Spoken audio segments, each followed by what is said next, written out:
V9 న్యూస్కు స్వాగతం. నా పేరు కిరణ్ కుమార్. ఇప్పుడు హెడ్లైన్స్. గత 2 సంవత్సరాల నుంచి పింఛనీ కోసం తిరుగుతున్నా. ఇప్పుడు ప్రభుత్వం కూడా సంవత్సరం దాటిన పింఛనీ శాంక్షన్ చేయలేదు. దయచేసి పింఛనీ శాంక్షన్ చేస్తారని కోరుతున్నా. ఆఖరికి ఎలాగో పెట్టించుకున్నాను అయ్యింది. అప్పుడు నేను 83లో పెట్టాను. ఇప్పుడు అంత టైం వచ్చింది. 2 సంవత్సరాలు అయింది. ఎప్పుడు విడుదల 6 నెలలకోసారి విడుదల చేసేవారు కదా. ఎన్నిసార్లు తిరిగినా మాకు తెలీదు. ఇంటే 2 ఆడపిల్లలు నాకు మొగుడు మంచం మీద ఉంటే నేను ఎలాగండి అతన్నే పెంచుతానా? ఈ పని చేసుకుంటే కానీ అవ్వదు. అద్దె కట్టుకోవాలి మళ్ళీ అందులోని. ఎవరు చూస్తున్నాను అన్నారు. పెద్ద బాబుకి మ్యారేజ్ అయితే దాని పెళ్లికి అప్పులు చేసి అప్పులు తీర్చలేకపోతుంది. అతన్ని పెంచలేకపోతుంది. డ్యూటీకి రాకపోతే అవ్వదు.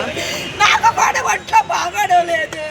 ఎన్నిసార్లు అర్చించాను. రెండోసారి కూడా అప్లై చేశాను. అప్పులు అయిపోయింది. డబ్బులు విడుదల చెయ్యట్లేదు. పెన్షన్ రావట్లేదు. రావట్లేదు. సదరం వచ్చేసింది. ఇన్కమ్ సర్టిఫికేట్, గ్యాస్ సర్టిఫికేట్ అన్నీ పెట్టానండి. అన్నీ పెట్టి సచివాలయం అప్రూవ్ అయిపోయింది. జనవరిలో విడుదల చేస్తారన్నారు. ఆ ప్రభుత్వం దిగిపోయింది. తర్వాత ఈ ప్రభుత్వం వచ్చింది, ఇవ్వలేదు. ఎన్నిసార్లు ఎన్ని మంది దగ్గర తిరుగుతున్నాను. నా పేరు భూలక్ష్మి అండి. ఆర్లవ్ నుంచి వచ్చాను. ఆర్లవ్ సూర్య తేజ్ నగర్ నుంచి వచ్చాను. మీకు సదరం సర్టిఫికేట్ వచ్చిన తర్వాత వచ్చి మీరు ఇప్పటి వరకు పెన్షన్ రాలేదు. అడిగితే ఆ గవర్నమెంట్ అన్నారు, కొత్త గవర్నమెంట్ అన్నారు. గవర్నమెంట్ వచ్చి కొద్ది సంవత్సరం అయ్యింది కదండి.